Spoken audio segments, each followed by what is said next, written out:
Thank you guys all for being here today. So my name is Andrea Nicolai, and I work for the University of Florida in the Extension, and I work at Polk County then. So I'm the Family and Consumer Sciences agent, so I teach food and nutrition classes around the county, and I'm also a registered dietitian. So it's something I really enjoy. So I'm glad you guys are here. So thanks for sticking it out. I know you probably had a full day already, so I appreciate it for being here. So snacking and eating out with diabetes is what we're going to talk about today. So just what I said, my name is Andrea Nicolai, and that's me. I work in Polk County as a family and consumer sciences agent. So what I'm hoping today then is that if you guys have any questions, you can just type them in the chat box. So if you haven't used Zoom very much, you can usually hover over the bottom and kind of get the controls to come up. And then there's a ... which has a chat option. And so some of you have already put some stuff in there. Feel free if you have any questions to type anything in there. And then I have a short evaluation. I'll try to send that tonight, even if I can get that out following the webinar, and I really appreciate your feedback. Thank you, guys. So just with diabetes then, I think, the most important goal if you have diabetes is to try to manage your blood sugar, right? Would be, you guys see that outside there? Okay, we're good. Okay, so most important goal if you have diabetes, so that's one thing we'll go over. We'll talk about the My Plate and identify the foods that raise your blood sugar then, and just quick, easy, nutritious snacks for diabetics. And then kind of just, quick quiz, then what would you guys choose in a vending machine or eating out situation? So those are things we're gonna go over today. So even if you don't have diabetes yourself and you just know somebody, but this is everything that I'm going to talk about today. It's good for everybody who doesn't have diabetes also. It would probably help most of America, just if we ate a little bit better. And most of the things are geared towards us too. It's just that if you don't have diabetes, our body can manage blood sugar fluctuations better than somebody with diabetes. And that's where the people with diabetes get into trouble then. So I'm going to navigate so you hopefully, if you have diabetes, you don't get into that trouble anymore. All right. So the most important goal then would be what, right? And I kind of mentioned at the beginning, but it's to keep your blood sugar, which is the same as glucose. So glucose means sugar. Same thing. So if your doctor says blood glucose, it's blood sugar, same thing. And so our goal is to keep that blood sugar in the healthy ranges. And you do this by balancing what you eat, your physical activity, and your medication. So it's like that three-legged stool, okay, you guys? Try to, if your blood sugar is too high or too low, one of those things is not in balance. And so that's something either, you work with your care team, your doctors on, because you just want your numbers in the right section, right? Normal levels, if they're too high or if they're too low, right? If they're too high, it's very dangerous, and too low also. And so the too high, that's when you start to have complications. Like, you might have heard some people have kind of blurry vision, or they can't really feel their feet anymore. That's when you're in trouble. Those are warning signs that your blood sugar is too high. And basically, it just kind of, it's in your blood, right? And so if there's too much sugar in your bload, it's hard for that blood to move. Somebody told me once it's kind of like having sticky blood. And so it's hard for that blood to flow. And if it's hard for the blood to flow, it's hard for it to get farther away from the heart. So that's why people with diabetes who have problems, they start having them in their eyes and in their feet first, because they're the farthest away, right? Things like that. So it can affect everything. So really just trying to get that in the best, getting it into the right range is crucial. But so why I love my job is that, meal planning and what you eat is a huge role in this. So you can have a delicious food and it can taste good and things like that, and you can get your blood sugar in the normal levels.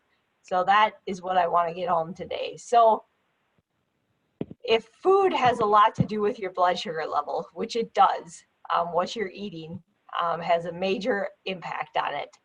What part of what you eat do you think has the biggest impact on your blood glucose? If anybody has access to the chat box or would like to just um, type that in, what they think, what do you think makes the biggest difference on your blood glucose? You guys know?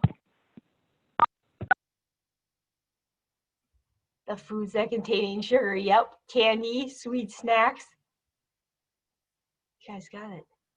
So the thing that makes the biggest impact on your blood sugar is things that have carbohydrate, right? So foods are made up of different things. They have fat, they have protein, or they have a carbohydrate. And the ones that are mainly carbohydrates are the ones that affect our blood sugar the most.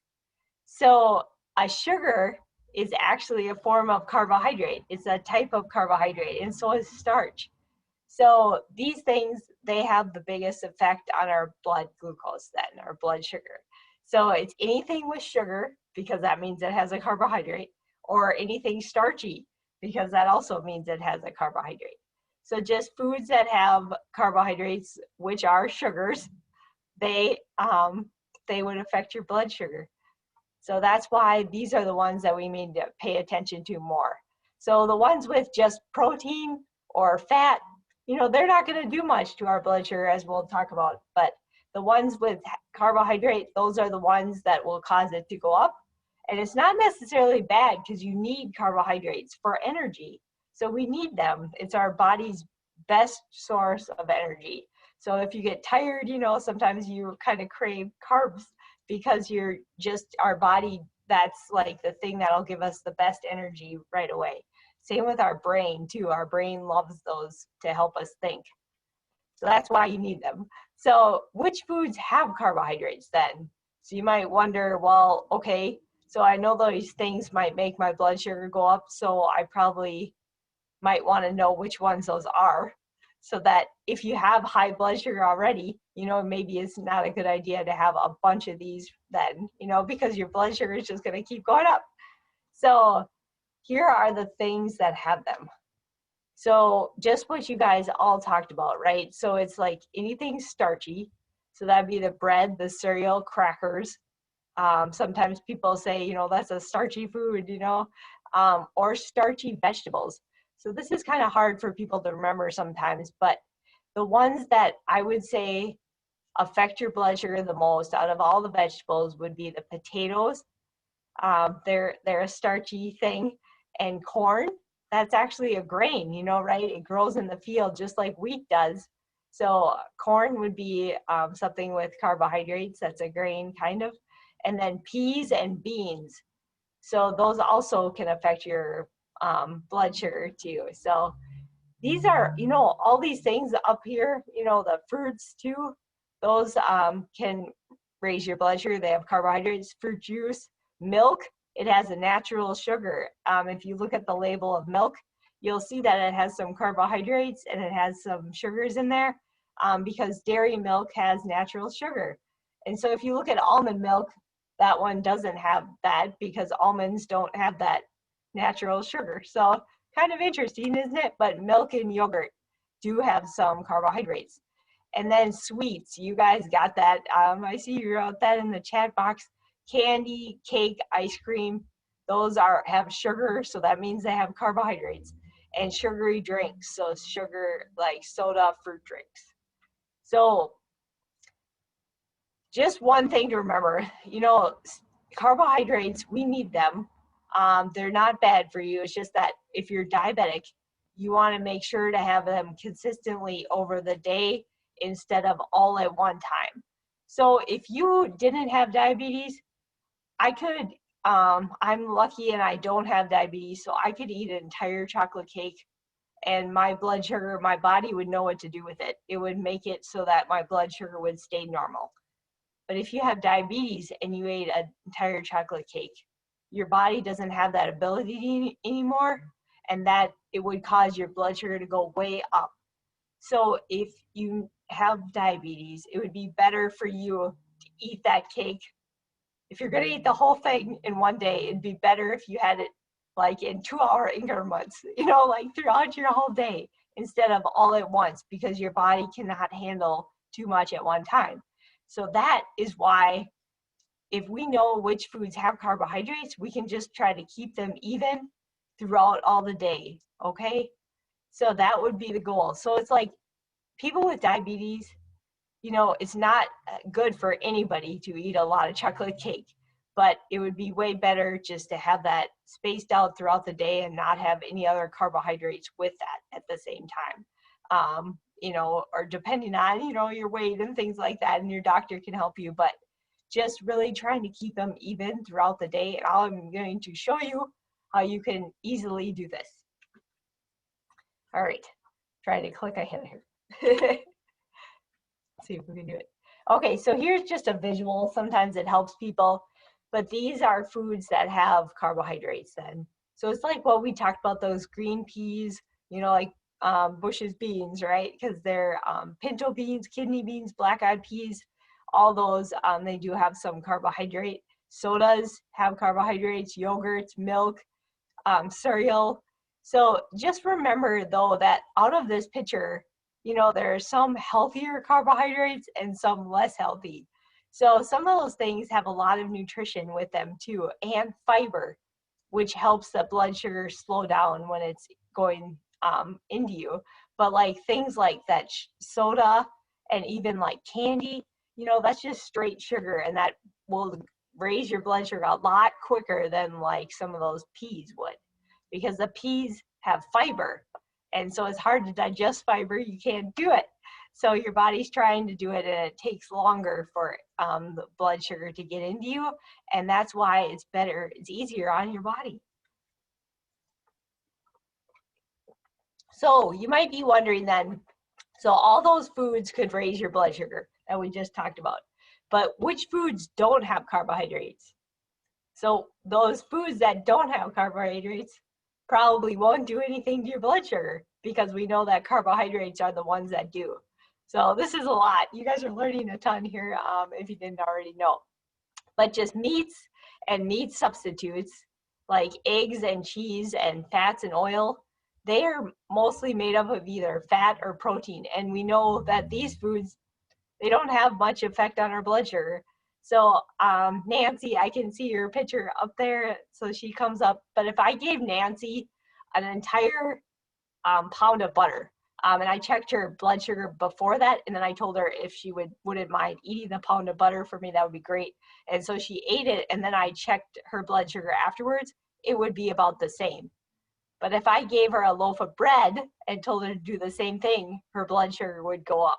And everybody's slightly different on how they deal with different foods, but that's like in general, these foods that are pictured on the slide, like cheeses, because they're mostly made up of fat and protein, and then eggs and those oils, they wouldn't raise your blood sugar, and meat either. So same with bacon, sausage, turkey.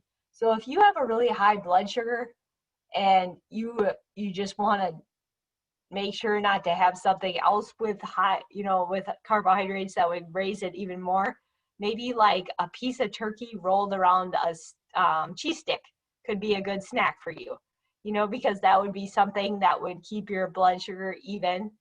Or like a piece of celery, because we know that's not a potato, it's not corn, it's not one of those starchy vegetables. So you could have celery with maybe peanut butter, because peanut butter is mostly fat and protein.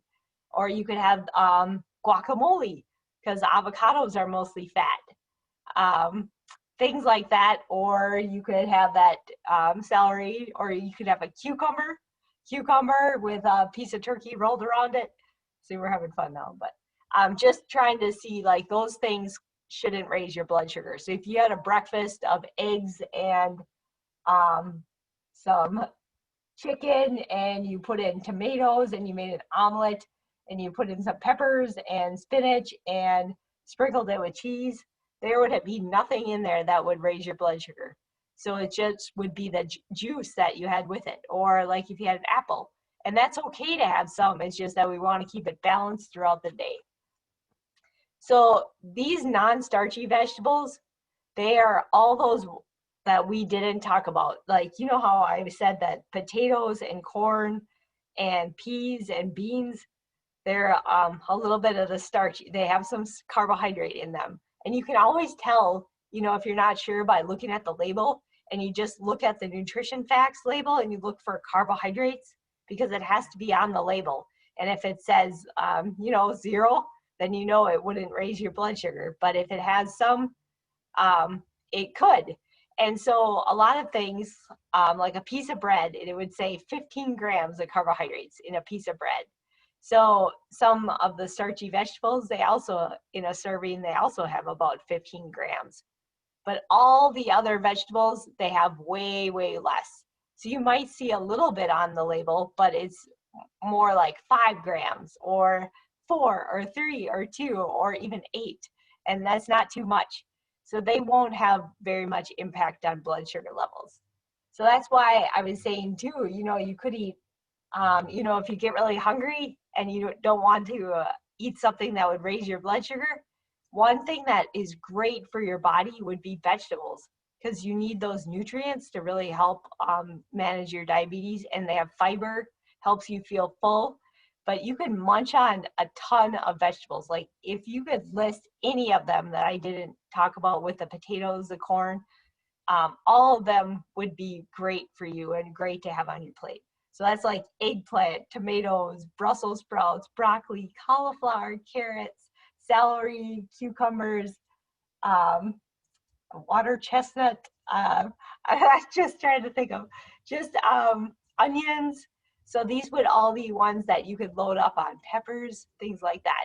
So they're good for you. They have that fiber, and then they wouldn't, unless you eat massive amounts of them, have a lot of effect on your blood glucose. So these would be things that I wouldn't want you to worry about as much, especially the leafy greens. They're very low.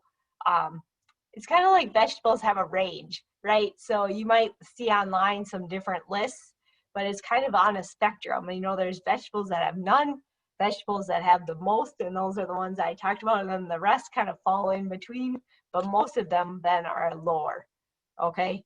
So then Stephen just mentioned, you know, could he get a list of the vegetables that are good to eat? And I could do that. But if he could think of just any vegetable other than potatoes, corn, just remember that those wouldn't have an effect on blood sugar. So green beans, this would be another good one to have. They're different than the other beans. When I say that beans can raise your blood sugar, I mean the ones that are dried, or, you know, they, I guess they come from like a pod, and you get them out of the pod and you have to cook them for a long time usually.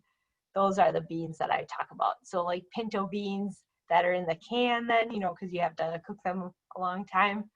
But if you can think of any other vegetable, those would be great for you. Asparagus, I just thought of another one. But those are all great. So these foods wouldn't have that much of an effect. So you're like, I don't really get it. So if you're confused, right, or just if this is a little bit kind of, it's a lot to remember, and that's why I still have a job. So the idea would be in school, and in place of the pyramid, they teach my plate. And that's what the one on the left there, that's what they teach at school. So they're trying to show you how you can balance what you eat in a healthful way with the sections of your plate. And so when we have diabetes, or if you're trying to lose weight, or if you just really want to eat really healthy, the idea would be to do that diabetic plate on the right. And so the down-home message with this, even if you're really confused on which things kind of fall in what categories and things like that, I mean, you know, I had to study to try to remember all this, you know, when I first learned. And so just one thing you can do if you have diabetes, or if you're just trying to be, you know, like, I guess trying to have a healthy plate, would be to look at what you have on your plate and try to make sure about half of it is filled with non-starchy vegetables. So that would be all those vegetables that we just kind of talked about, except for the potatoes, the corn, and the peas and the beans. So if they're the corn or the potatoes or peas or beans, they would be great to have on your plate too. Just I want you to put them in that starchy section.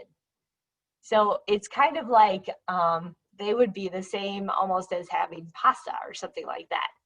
So if, Thanksgiving is coming up, right?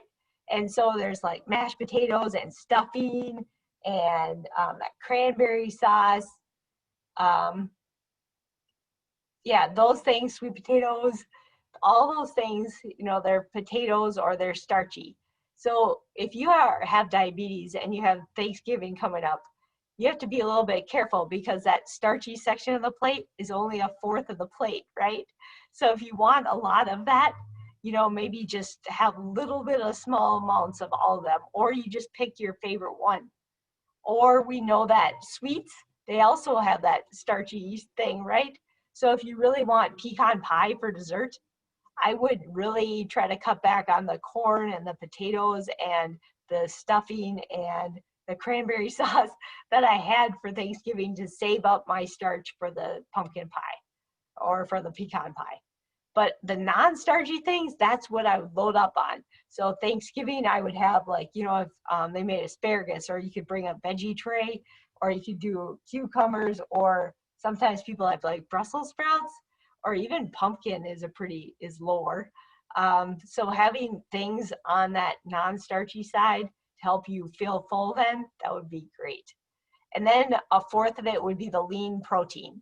And so that would be something like, for Thanksgiving, then turkey would be great. Or, chicken without the skin is good, or actually beans, right? They have a lot of protein, just what I was talking about. You have to remember they have starch, but they also have protein. So that's helpful. So just in general, remembering half your plate non-starchy vegetables is what you want to do. So green beans can go there too. You can have half a plate of green beans. And then sometimes if you're a woman, we usually get less servings in each meal, but usually you get more than one carbohydrate serving in a meal. So that's why I have the dairy and the fruit on there also, is that sometimes people can have 3 or 4 servings in each meal.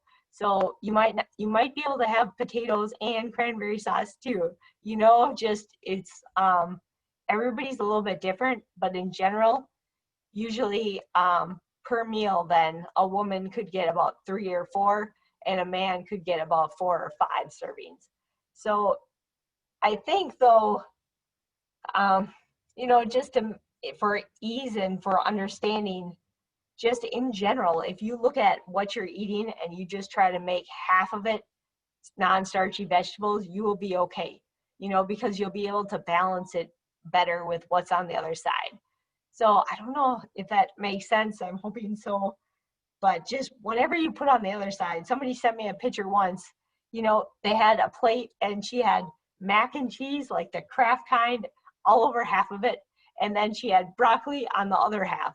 And, she was balancing it out that way, is that, that broccoli with the broccoli is not going to have the carbohydrates, and it will have some fiber that'll help slow the food from absorbing. But she had, the starchy stuff on the other side, and it probably balanced out okay for her, So that's what I want you guys to do then, is just try to balance it out like that.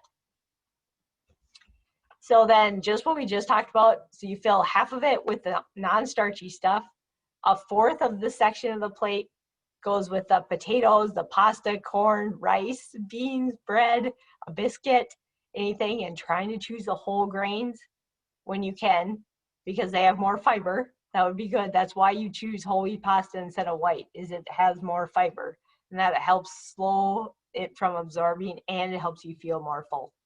So, and a fourth of it with lean protein like fish and chicken, eggs, tofu.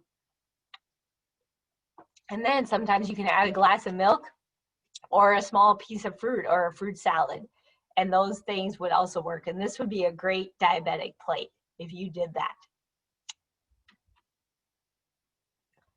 So here's just things in general then. If you can try to think to yourself, I'm just going to eat more vegetables, and then fruits like nuts and seeds, really good for you too, beans and lentils, and whole grains. Now, these are foods that I want you to eat more of because they will help your heart. And most people with diabetes die of heart disease. And so these are all really, really good for you. So even though some of them, like the beans and lentils and whole grains and fruit, they have some carbohydrates, they're healthy for us carbohydrates. So these are the foods that I want you to eat more of. Okay, so now we're going to talk about snacks because that's fun. And so you're like, well, if you want a snack, right, they're a great opportunity to fit in any of those things we just talked about. So somebody once told me, she said, you know, a good snack could be produce plus, I can't even say it, produce plus protein. And so, you know, just if you can think of having a fruit or vegetable as a snack, as having one of the items, and then matching it with some protein or some carbohydrate, and that'll help balance it out again, kind of like a mini version of the My Plate. So you have half of it non-starchy something, and then a half starchy. So that's, you know, like a bag of chips or some gummy worms would be just all carbohydrate, but you want to try to balance that out. So if you were having gummy bears or something like that, or you wanted a Twix bar as a snack, I'd say it'd be better to balance that out with something that doesn't have all that sugar, right? So that was kind of a bad example, but I think the idea is I'm just trying to help you see that if you can put two food groups together, it can help keep your blood sugar more even than if you just had like a banana. So it would be better to have like half a banana with some peanut butter, or have kind of like carrots with hummus or something like that. Thank you. Yeah, Pat says apples and cheese, right? Because the apples would give you that energy, the carbohydrate and vitamins, but the cheese doesn't have any carbohydrates, and that'll help like match them out. And biscuits and gravy. Okay, so he's right on that one, but it might not be as good for your heart. So biscuits would have carbohydrates. Gravy it's mostly fat, right? So that wouldn't affect our thing. And then you could eat all those vegetables I just talked about with some sort of carbohydrate. So, or having fruit with something like Greek yogurt, because that has a lot of protein. Even though it has some carbohydrate, it also has a lot of protein too. So that's why I have that pictured. So here, just like, you know, sometimes some of them, they already listed it for you, just different snack examples, but just trying to pick one thing from one food group and matching it with another one can be helpful. So you know how sometimes it could be good to have like some mixed nuts with that apple or something like that. Or if you have a trail mix, right, it has raisins, which would raise your blood sugar, and M&Ms if you take that one. But I'm saying you probably not taking that one. So the raisins would raise your blood sugar, and then the peanuts wouldn't as much. Or if you have like an open face sandwich, right? You have a piece of bread and then you put an egg on it, or some tuna salad, because the tuna wouldn't raise your blood sugar, and either would mayonnaise or Greek yogurt if you substitute that instead of the mayonnaise. Or like, I actually grew up, it might sound crazy to some of you, but it's really delicious. I grew up, if you didn't eat your meal, you got applesauce and cottage cheese. And so my parents, without even knowing it, they were kind of making a combination snack, because the cottage cheese doesn't raise your blood sugar a lot, but the applesauce, you know, it does have some carbohydrates, so it's a good balance. Cottage cheese can be a good one because it has a lot of protein. So I don't know if this can kind of help you see, but it's like if you mashed up a cheese stick with a graham cracker, or you put graham cracker with peanut butter, or you could do let's see, like, you know, I guess they have the apple slices with peanut butter, or vegetable, a cup of vegetable soup could be good, you know, because it could have some noodles in there and beans maybe, but it also has vegetables. So that would be like a mini meal all in one. So good things there. So here are just some more ideas. So these would be good snacks. So you just think of snack as a mini meal. So you don't want it to be a full meal, but like a mini meal. So that's snacks. The purpose of a snack is to hold you over between meals. So because we tend to eat healthier at those normal meals, but if you can try to think of these snacks as just kind of holding you over and having like mini meals. So just kind of give you some ideas there, like the grapes and the string cheese, right? Or watermelon and having some pistachios. So yeah, cucumbers drizzled with lime and a pinch of salt, that would be a good snack. So that wouldn't have anything to raise your blood sugar. So you could do that anytime, anytime. And Pat asked too, is sunflower peanut butter, is it better for us than normal peanut butter? Um, I'd say they're both good. Each of the seeds and nuts, they have something different that's really good for them. Like almonds, they're really high in calcium, where the other nuts don't have so much of that. Brazil nuts, they're really high in selenium. That looks like it might help with our immune system. And so it's like each of the nuts, they have something special about them. Like walnuts are the only one with really high omega-3s. So, you could get walnut butter, right? And so just each of them, just I would say if you could mix it up, that would be great. Sunflower seeds have different benefits than peanuts, but they're both healthy. So if you go to the vending machine, then say you're stuck at the hospital or something, and the vending machine's all you have, or you're at a gas station and you're just looking around. It's one of those. You're just, I don't even know. You're like, what do I have here that would be healthy for me? So these are maybe some ideas, right? You could find popcorn because that's a whole grain and it would have fiber. And I would try to, mix that with something, with all the carbohydrate too, if you could, like at the gas station, you could find nuts, usually you find them in the tube or something like that. Just trying to look for the ones without the salt would be great if that's an option, or without the extra honey, because you'll look on the label and those will have more carbohydrate because honey is a sugar, so it'd be increased. And then something like cheese stick could be a good one too, or even like a little carton of milk could be good, especially if you can get the non-chocolate one, because the chocolate would have extra sugar, right, which would make your blood sugar go up faster. Or sometimes they have fresh fruit.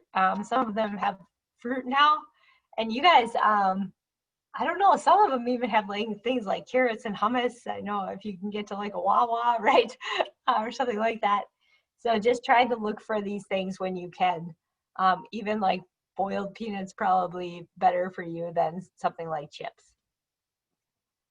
I don't know if I said that. I guess we need to know their recipe probably first, right? So then here, I actually took this picture. It was in Bartow at the Board of County Commissioners. So they might be able to work on their vending machine, some parts of it anyway. But if you can see, like on that 5th row down, you can see there's some peanut packs, and that's what I would choose out of there. It's kind of hard. That would be hard. It's hard when you're faced with these things. So if you can pack some stuff that's better for you, that would be great, just so that you don't get in emergency situations. Plus, they cost more, right? You're better off. So the best option then, like I just listed some that might give you some ideas. Pretzels, they're good because they're not fried, but they could have a lot of, same carbohydrates as kind of white bread. White bread's not fried either, but it could raise your blood sugar. But these would be the best of the things that you could find. Yeah, crackers and peanut butter can be good. Sometimes they have a little bit of things added with those. So I'm a little bit, if you could make your own crackers and peanut butter and use whole grain crackers, that'd be great. And here, this one I took at the Farm Bureau in Gainesville. So they have some better options too. You see, like I would definitely, those pistachios or those nuts up there, those would be great. Those pistachios especially, because they look like they're not honey roasted. Maybe the granola bar could be okay. Or that wholesome thing, if you see that there. And even the jerky bites, because, they are very processed, but usually they can be leaner depending on which ones they are, and they would have protein, and that wouldn't raise your blood sugar. So just some ideas. You guys have been great putting some in the chat box, just different things. that might work for you. But if you have access to the chat box, sometimes I think people get the best ideas from other people instead of me. So if you guys have one that works for you that are like either two combination foods, or just one that doesn't really raise your blood sugar that you snack on a lot, I would love, feel free to type it in the chat box. Yeah, let's see if anybody puts them. Apricots would be great. I would say, those would raise your blood sugar. If you have the dried ones, they would just raise it a little bit faster because they don't have the water with them, so you'd have to eat less. But those would be good, and they have a lot of vitamin A, actually. So maybe maybe apricots and something else. Apricots and cheese cubes, mozzarella. How about organic smoothie? Like, okay, hummus and cucumbers would be an awesome one right there. Organic smoothie, a smoothie could be good, but make sure, that vegetables are in there then, because if you just have, sometimes you have to be careful with smoothies. People think they might be good for you, but if you just get one when you're out, they might have added sugar, usually a lot, and usually a lot of carbohydrates too. So I don't know, there's some smoothie restaurants kind of where you go and order like a power smoothie. You gotta watch because they can puree a lot of fruit in there, and that can raise your blood sugar really quickly. So just a word of caution on the smoothie, but if you make it yourself, try to make it half vegetables, right? That'll help you get that fiber. So, like milk, okay, so like even like something like like having a dried cereal with some fruit could be good, but making sure to have, I guess it would be better maybe to have some milk with it, because that would have that protein then to slow like absorption, but milk has sugar too. So got to be careful with that one then. I say maybe if you had cereal, dried cereal, try to mix in some nuts or something like that.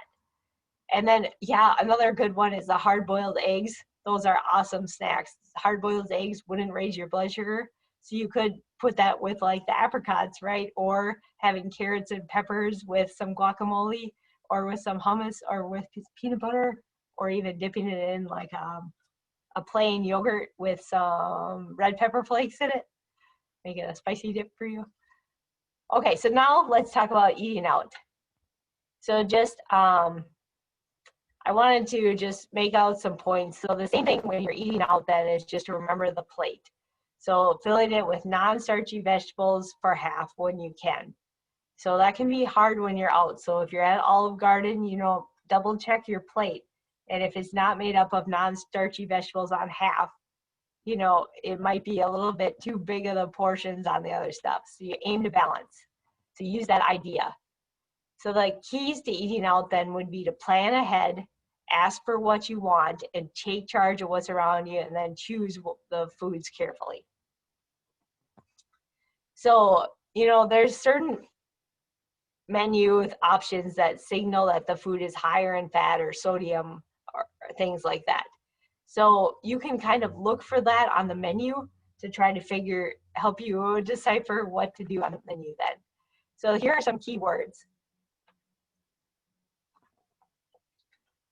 So the high fat keywords would be if you see fried or deep fried or battered or, Alfredo sauce, that tends to mean that all these things tend to mean that it's higher in fat.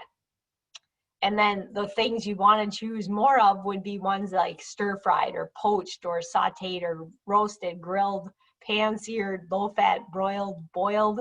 So if you put like a meat after any of those words, you would want the ones on the right. So grilled chicken would be better than smothered chicken, right, for your heart. Okay, so just like boiled shrimp would be better than deep fried shrimp. So these are all things just to remember when you're looking at the menu, trying to choose the ones that are better for you, because that will be the lean protein, so it gives you good protein, but not all those extra calories or fat. So, you can feel free to ask them, just, sometimes people forget, can I just have that baked or grilled? A lot of times they'll be fine changing that. you know, or how does this dish prepared? If you're kind of confused, you know, if they're like, well, we take like a pound of butter and then we something, then you would be like, oh, okay, you know, can I get that, you know, grilled or roasted instead, right? Or stir frying is sometimes a better way. You just have to watch the sauces with stir fry. Like Chinese, you would think could be really healthy, right? Because it's like beef and broccoli. But it's just that the sauce that they add on there, a lot of times, like teriyaki or whatever you get, um, it can have a lot of extra fat and sugar, which could raise your blood sugar. And sometimes the meat is fried then too. So just things to remember, I guess. Otherwise, you know, you could be really good there.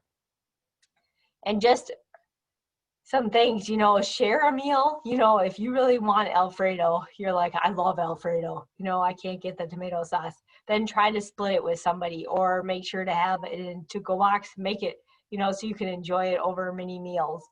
And then looking at the nutrition menu before you go. I don't know if you guys, like, you can pull up almost any restaurant now and then what they have, and you can try to look at the carbohydrates so you know how much it has, and then choosing things like lunch size portions or things like that. And please try to choose a calorie free drink if you can, because that drinks like sweet tea or, you know, Dr. Pepper or Coke and things like that, they just raise your blood sugar really quickly. And so especially if you have diabetes, just it's really hard on your body. So plus then you get to save those for food, you know, but just really try to choose the calorie free drinks because they don't have anything good for you in the sugary drinks. So just some fast food choices then that could be better would be to try to have like side salads, obviously, instead of the fries. Or, you know, at McDonald's, you can actually get, you know, slices of apples instead of the fries. Or you can get, like Burger King has an option too, so does Wendy's instead of the fries. And then go for the smallest you can. You know, kids' meal is great. You guys get a toy, still the right size. You know, we've gotten bigger over time. So Egg McMuffin can be good. Yogurt parfait, trying to get the whole grain stuff, and eggs would be better than like the pancakes. And trying to choose things like turkey or turkey sausage or ham even instead of the sausage or bacon. And then trying to get whole grains and fruits and vegetables whenever you can. It'd be better off getting the English muffin than the croissant or the biscuit. And then trying to remember for snacks then too, like yogurt, celery, carrots with peanut butter, or half of a turkey sandwich. Those could be good snacks. And just, I wanted to say too, beware of the sauce. So if it says like, you know, this burger is made with, actually it was a Big Mac sauce maybe, or some special creamy sauce or ranch sauce, you know, usually that's where you can really get caught. You know, you might be having a pretty healthy sandwich, but if it's has a lot of this extra sauce, you know, that you don't really know, it can sometimes add as much calories. Like on one of the burgers, I guess I was looking at the nutrition on it, and so it's like 100 calories for just the sauce and 100 calories for the piece of bacon. And so you could pick, you know, like it's crazy that the piece of cheese would also be around 100 calories. So it's just like the sauce itself could add as much as a piece of cheese or something like that. So just, you know, asking for it on the side, then you can taste it or look, you know, just add a little bit if you want, maybe not as much as they would put. So that's a lot of talking, but just the tips then would be order food to go when you can. And so COVID has kind of, you know, actually put that one, we actually do probably do that more often, but we tend to eat better when we're at our kitchen table. And usually you can add vegetables with it. So, you know, something like a pizza, if you're getting it to go, then you can take it home and add a salad with that, or some, you know, carrots or something like that can help. And then trying to, don't be afraid to special order, and remember the big picture too. You know, like I was talking about Alfredo, but I know, you know, sometimes people really love Alfredo. And so I want it to be what you're eating over the course of the day, you know, and then the week and the month and the year. Not so much always just that actual specific meal. So trying to, like, you know, if you know you're having that Alfredo meal later, trying to do really well the rest of the day and rest of the week even, you know, just trying to, you know, say, you know, I just want to balance it out. You know, I want you to enjoy food. I just want you to be healthy too. So choosing wisely then, if you kind of look at these two, the meal number one, and then just having it in a smaller version and having a diet or a water there, it can cut your calories by a lot and your fat, a lot, and your sodium. So just trying to do that when you can. The smaller, the better. And here's just some ideas, just showing you kind of the differences. And you can kind of see, you know, it's interesting, but just one thing to note, you know, the Subway, usually they do have healthier meat options. They have a lot of vegetables, which is good. But just if you have diabetes, they have a lot of carbohydrates too. So you see how that says 46 grams? I don't know if you guys remember, but I said that at the beginning, a piece of bread itself like usually has about 15 grams. So if you have like a 6-inch, that'd be almost like having, you know, 3 pieces of bread in a 6-inch then. So just, I guess, just remember or just know that it could raise your blood sugar kind of quick with all the bread. Somebody once told me maybe they kind of hollow out the bread just to kind of remove that. So they make like, you know, fill in more vegetables, right? Maybe you could save the bread for stuffing for that Thanksgiving then, but just really trying to just be aware of that. So then just I want to show you some restaurant things, and then I think we're done after that. But it's just interesting, like looking at just different menus. You can pull this up online. But I would say for a diabetic, right, the things I would kind of look at would be the saturated fat, because that's what's hard on our heart and for everybody else too. So we want to try to keep that as low as we can. And that's that third column over that says sat, fat. And then the carbohydrates are way on the right. So just if you remember, a slice of bread has about 15, and say a woman could have maybe 2 or 3 slices of bread in each meal or equivalent to that, and a man 4 or 5. So just looking at it then, I guess, you know, even a sweet tea medium is about almost equal to 2 slices of bread having that. You know, it'd be like you can either have a sandwich or the sweet tea. And some people would choose the sweet tea, but it's just the sandwich would have some nutrition too. Okay, so that's a lot. You guys are like, oh, this is too much. But if you can look at the total there, maybe that will help you just see a little bit. Look at the carbohydrate total on them. And then the fries have a lot of carbohydrates too. So trying to get the smaller amount when you can be good. And then, so this is why it's kind of hard to eat out sometimes, right? It's like sometimes it doesn't seem like, you know, broccoli and carrots are that big, you know, it's not that they're big on the menu. But here's just some different examples. So they all have around the same amount of carbohydrates, but the fat is significantly different. That's because of the mayonnaise with the tuna salad. You know, if you made it at home, you might not, you could use lower calorie mayonnaise, or you could even use like things like guacamole or hummus to mix in with the tuna. It'd be good. I have to tell you too, I looked up, you know, sometimes people ask me about flatbreads and wraps. So I kind of wanted to make sure, you know, would those be better than the bread? And I looked, and flatbreads, you know, just in general, they tend to have about the same amount of carbohydrates as actually having the actual bread. And then the wraps tend to have more.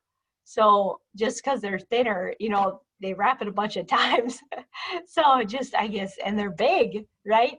So just remembering that, you know, it might not be that obvious, but remembering how big it was to start out with might help. So here's Olive Garden. So I guess just if you look at that, then a breadstick would be equal to about 2 pieces of bread. You can be good. I just wanted to point out like that grilled chicken Caesar salad. You know, it looks pretty good. You know, you'd think it'd be pretty good. Just, I would say, watch that dressing, because that's where all the fat is coming from. There's a lot of fat in that dressing. So trying to get it on the side can really help you with there. But it's interesting the difference between the Alfredo, the saturated fat, versus the chicken marsala, which would be like a more of a red sauce, or even the spaghetti with meat sauce would be lower in saturated fat. So just interesting. And yeah, she said, look at the salt too. Yeah, that's those levels are pretty impressive, I guess. So for Americans, they recommend 2,300 milligrams or less per day. And a lot of people, like if you're African American or you have blood pressure concerns, 1,500 or less is what you want to aim for. Okay, so it's like we're already getting more than that. So here's just some other Pizza Hut. I'm just, these all, you could probably find a healthiest option at all of these, okay? Like you can do it, but just trying to remember to pair it with something if you can. If you go to Pizza Hut, get a salad with that, or take it to go and then have a salad with it or something, some non-starchy vegetable, or pile a bunch of vegetables on can really help you. So thin crust would be better. And then here, just a couple of pictures before I go here, but just showing you that, I guess I'm picking on the Alfredo. Yeah. So if you can love the red sauce, that would be great, but Alfredo's okay every once in a while, but just trying to pair it out could be better. So looking for those menu words, and then, trying to order, you're in control, you're paying. So, just ask for what you want, and if they can do it, great. Because that can really help your heart. So that's the main things I had today. We kind of got a lot in there. I think overall, I just want you guys to remember, though, if you can try whatever is on your plate, try to make it, half fruits and vegetables at least, or half vegetables if you can. Non-starchy, preferably when you're diabetic, will help you a lot with balancing out your blood sugar. So that would help with those blood sugar levels, keeping things in check. So if you're going to have apple pie for dessert or something like that, when you're eating out, maybe have something without a lot of carbohydrates, which would be like that salad pictured there. Like nothing on there would really raise your blood sugar. So you have room for maybe a breadstick or something like that. So just, I guess, trying to balance it out throughout your meals can be really good.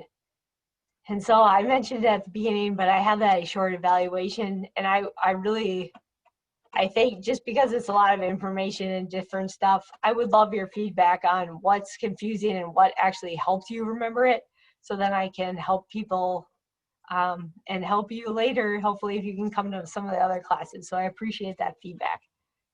And then I have some September classes. I have one more coming up, and then I'm going to make some for the rest of the year, hopefully, but beyond quinoa is on Friday. And so that one I'm going to talk about, how there's quinoa, it's kind of common in rice, but there's a bunch of different whole grains that you can buy now, like farro or millet even. So we're going to talk about just how to make sure you have a whole grain, first of all, like how you can tell in the store whether it's false or not. And then like some of the different ones, how you can make them. Because sometimes people don't like quinoa, but there's a ton of other ones where you can have a whole grain and that might taste really good for you. So that's all I have for you today. And I'll look through the chat box if there's any questions. Otherwise, thank you guys all for being here. Really appreciate it a lot. And so if you haven't had dinner, I guess go eat something good. And really thank you. And if you would like the PowerPoint, you can email me and I can give that to you. And otherwise, I tried to record it here, so it should be recording. So that could be good. So let me just make sure there are no questions. And if anybody would like a list of the vegetables, I can get that too, for sure. I'll try to attach with survey, some helpful handouts.